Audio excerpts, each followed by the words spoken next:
मुसाफिर Medina की तरफ जा रहा था। रास्ते में उसने एक बेहाल बूढ़ा शख्स देखा जिसका गर्मी और प्यास की वजह से बुरा हाल हो रहा था। मुसाफिर ने रुककर उसे पानी पिलाया और फिर से अपने सफर पर रवाना होने लगा तो पीछे से उस बूढ़े शख्स ने आवाज दी, बेटा, मैं पैदल चल नहीं सकता, क्या तुम मुझे आगे बस्ती तक अपने ऊंट पर बैठा कर ले चलोगे? मुसाफिर फिर से रुका, उस बूढ़े को ऊंट पर बैठाया और खुद पैदल चलने लगा। मुसाफिर ने अभी चंद कदम ही उठाए थे, अचानक उस बूढ़े ने ऊंट को एड़ लगाई और उसे भगा कर ले जाने लगा।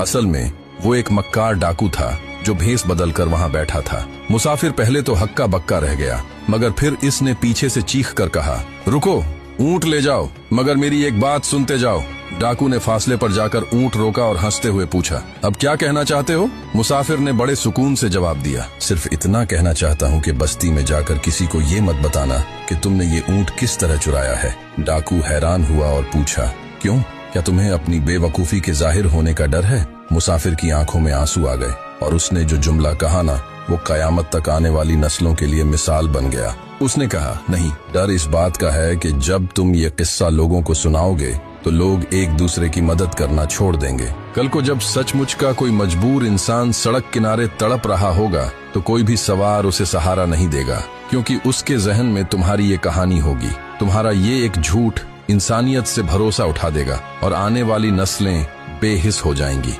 मैं ये एक ऊंट तो खो सकता हूँ, मगर ये गवारा नहीं कर सकता कि मेरे एक अमल की वजह से दुनिया से खैर का रास्ता बंद हो जाए। ये सुनकर डाकू के हाथ से लगाम छूट गई। उसे एहसास हुआ कि वो सिर्फ एक जानवर नहीं चुरा रहा था, बल्कि वो उन तमाम लोगों की उम्मीद चुरा रहा था जो मुश्किल में दूसरों पर भरोसा करते हैं। उसे महसूस हुआ कि अगर उसने ये ऊंट ले लिया तो उसके अपने बच्चे भी एक ऐसी दुनिया में पलेंगे जहां कोई किसी का हमदर्द नहीं होगा। वो खामोशी से नीचे उतरा, ऊंट वापस किया और नौजवान के हाथ चूमकर वहां से हमेशा के लिए सर झुकाकर चला गया। इस कहानी से हमें ये सबक मिलता है कि हमारा एक गलत फैसला सिर्फ हमारा जाती गुनाह नहीं होता, बल्कि वो मुआशरे में एक ऐसी मिसाल कायम कर देता है जो दूसरों को नेकी करने से रोक देती है। अपनी जात के फायदे के लिए कभी ऐसा काम न करें जिससे इंसानियत का भरोसा टूट जाए, क्योंकि जब भरोसा टूटता है तो आने वाली नस्लें एक बंजर और बेहिस मुआशरे में पैदा होती हैं।